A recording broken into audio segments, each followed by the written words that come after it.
Viewers, हज़रत यूसुफ अलैहिस्सलाम के भाइयों ने जब उनको कुएं में डालकर अपने वालिद हज़रत याकूब अलैहिस्सलाम से जाकर ये कह दिया कि हज़रत यूसुफ अलैहिस्सलाम को भेड़िया खा गया है,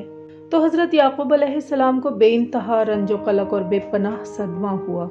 और वो अपने बेटे के गम में बहुत दिनों तक रोते रहे और बकसरत रोने की वजह से बिनाई कमज़ोर हो गई थी। फिर बरसों के बाद जब बरादरानी यूसुफ अलैहिस्सलाम कहत के ज़माने में गल्ला लेने के लिए दूसरी मर्तबा मिस्र गए और भाइयों ने आपको पहचान कर इजहार नदामत करते हुए मुआफ़ी तलब की, तो आपने उन्हें मुआफ़ करते हुए ये फरमाया कि आज तुम पर कोई मलामत नहीं, अल्लाह ताला तुम्हें मुआफ़ फरमा दे, वो अरहमुर राहिमीन है। और नाज़रीन, जब आपने अपने भाइयों से अपने वालिद माजिद हज़रत याकूब अलैहिस्सलाम का हाल पूछा और भाइयों ने बताया कि वो तो आपकी जुदाई में रोते रोते बहुत ही निढाल हो गए हैं और उनकी बिनाई भी बहुत कमज़ोर हो गई है, भाइयों की ज़ुबानी वालिद माजिद का हाल सुनकर हज़रत यूसुफ अलैहिस्सलाम बहुत ही रंजीदा और गमगीन हो गए और फिर आपने अपने भाइयों से फरमाया कि सूरह यूसुफ रुकू 10 पारा 3,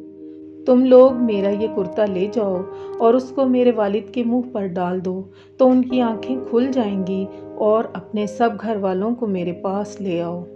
चुनाचे नाजरीन, बरादरान यूसुफ अलैहिस्सलाम इस कुर्ते को लेकर मिस्र से कनान को रवाना हुए। आपके भाइयों में यहूदा ने कहा कि इस कुर्ते को मैं लेकर हज़रत याकूब अलैहिस्सलाम के पास जाऊंगा, क्योंकि हज़रत यूसुफ अलैहिस्सलाम को कुएं में डालकर उनका खून आलूद कुर्ता भी मैं ही उनके पास लेकर गया था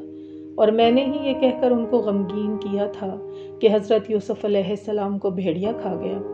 तो चूँकि मैंने उनको गमगीन किया था, लिहाजा आज मैं ही ये कुर्ता देकर और हज़रत यूसुफ अलैहिस्सलाम की ज़िंदगी की खुशखबरी सुनाकर उनको खुश करना चाहता हूँ। चुनांचे यहूदा इस पैरहन को लेकर दौड़ता हुआ चला गया। रास्ते की खुराक के लिए 7 रोटियां उसके पास थीं, मगर फरहत मुसर्रत और जल्द पहुंचने के शौक़ में वो उन रोटियों को भी न खा सका और जल्द से जल्द सफ़र तय करके वालिद मोहतरम की खिदमत में पहुंच गया।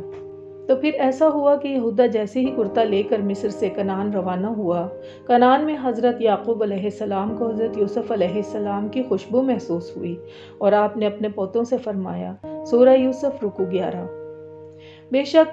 मैं यूसुफ की खुशबू पा रहा हूँ, अगर मुझे तुम लोग ये न कहो कि सठिया गया है। नाजरीन, सठिया जाना बूढ़े हो जाने को कहते हैं, 60 साल से ऊपर के बूढ़े को। आपके पोतों ने जवाब दिया कि खुदा की कसम, आप अब भी अपनी उसी पुरानी वारिफ्तगी में पड़े हुए हैं, भला कहाँ यूसुफ हैं और कहाँ उनकी खुशबू। लेकिन जब यहूदा कुर्ता लेकर कनान पहुंचा और जैसे ही कुर्ते को हज़रत याकूब अलैहिस्सलाम के चेहरे पर डाला तो फ़ौरन ही उनकी आंखों में रोशनी आ गई। चुनांचे अल्लाह ताला ने कुरान मजीद में फरमाया कि सूरह यूसुफ रुकू 11 पारा 13, फिर जब खुशी सुनाने वाला यहूदा आया, उसने वो कुर्ता हज़रत याकूब के मुंह पर डाला। उस वक्त उनकी आंखों में फिर रोशनी आ गई और उन्होंने फरमाया कि मैं न कहता था कि मुझे अल्लाह की वो शान मालूम है जो तुम लोग नहीं जानते। नाजरीन, फिर यहूदा मिस्र से यूसुफ अलैहिस्सलाम का कुर्ता लेकर जैसे ही कनान की तरफ चला, हज़रत याकूब अलैहिस्सलाम ने कनान में बैठे हुए हज़रत यूसुफ अलैहिस्सलाम की खुशबू सूंघ ली। उस बारे में हज़रत शेख सादी कहते हैं, हम आपको हिकायत की तशरीह सुनाते हैं। कहते हैं, हज़रत याकूब अलैहिस्सलाम से जिनके फर्जंद गुम हो गए थे, किसी ने ये पूछा कि ए आलिज़ात और बुज़ुर्ग अक्लमंद,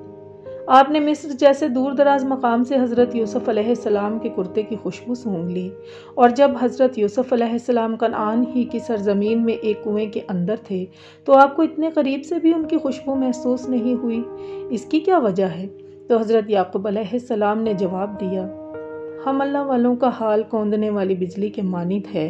कि दम भर में ज़ाहिर और दम भर में पोशीदा हो जाती है। कभी तो हम लोगों पर अल्लाह ताला की सिफ़ात नूरानिया की तजल्ली होती है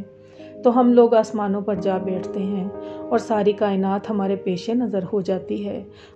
और कभी जब हम पर इस्तग़राक़ की कैफियत होती है तो लोग खुदा की ज़ात व सिफ़ात में ऐसे मुस्तग़रिक़ हो जाते हैं कि तमाम माँ सिवाय अल्लाह के बेनियाज हो जाते हैं, यहाँ तक कि हम अपने पुश्ते पा को भी नहीं देख पाते। यही वजह है कि मिस्र से तो पैरहन यूसुफ को हमने सूंघ कर उसकी खुशबू महसूस कर ली, क्योंकि उस वक्त हम पर कशफ़ी कैफियत तारी थी, मगर कनान के कुएं में से हमको हज़रत यूसुफ की खुशबू इसलिए महसूस न हो सकी कि उस वक्त हम पर इस्तग़राक़ की कैफियत का गलबा था और हमारा ये हाल था कि किसकी लूँ खबर, मुझे अपनी खबर नहीं। ناظرین، اس پورے واقعے سے خاص طور پر 2 سبق ملتے ہیں۔ یہ کہ اللہ والوں کے لباس اور کپڑوں میں بھی بڑی برکت اور کرامت پنہاں ہوتی ہے۔ دوسرا یہ کہ اللہ والوں کا حال ہر وقت اور ہمیشہ یکساں ہی نہیں رہتا، بلکہ کبھی تو ان پر اللہ تعالیٰ کی تجلیات کے انوار سے ایسا حال طاری ہوتا ہے کہ اس وقت وہ سارے عالم کے ذرے ذرے کو دیکھنے لگتے ہیں، اور کبھی وہ اللہ تعالیٰ کی تجلیات میں اس طرح گم ہو جاتے ہیں کہ تجلیوں کے مشاہدے میں مستغرق ہو کر سارے عالم سے بے توجہ ہو جاتے ہیں۔ اس وقت ان پر ایسی کیفیت طاری ہو جاتی ہے کہ ان کو کچھ بھی نظر نہیں آتا، یہاں تک کہ وہ اپنا نام بھی بھول جاتے ہیں۔ تصوف کی یہ 2 کشفی و استغراقی کیفیات ایسی ہیں جن کو ہر شخص نہیں سمجھتا، بلکہ ان کیفیات و احوال کو وہی لوگ سمجھ سکتے ہیں جو صاحب نسبت و اہل ادراک ہیں، جن پر خود یہ احوال و کیفیات طاری ہوتی رہتی ہیں۔ ناظرین، یہ تھا ہماری قرآن کہانیوں کے سلسلے کا ایک اور خوبصورت قصہ۔ امید ہے آپ کو پسند آیا ہوگا۔ ہمارے چینل کو سبسکرائب کرنا نہ بھولیے گا تاکہ آنے والی نسلوں تک یہ قرآن کہانیوں کے سلسلے پہنچتے چلے جائیں۔ اجازت دیجیے، اللہ حافظ۔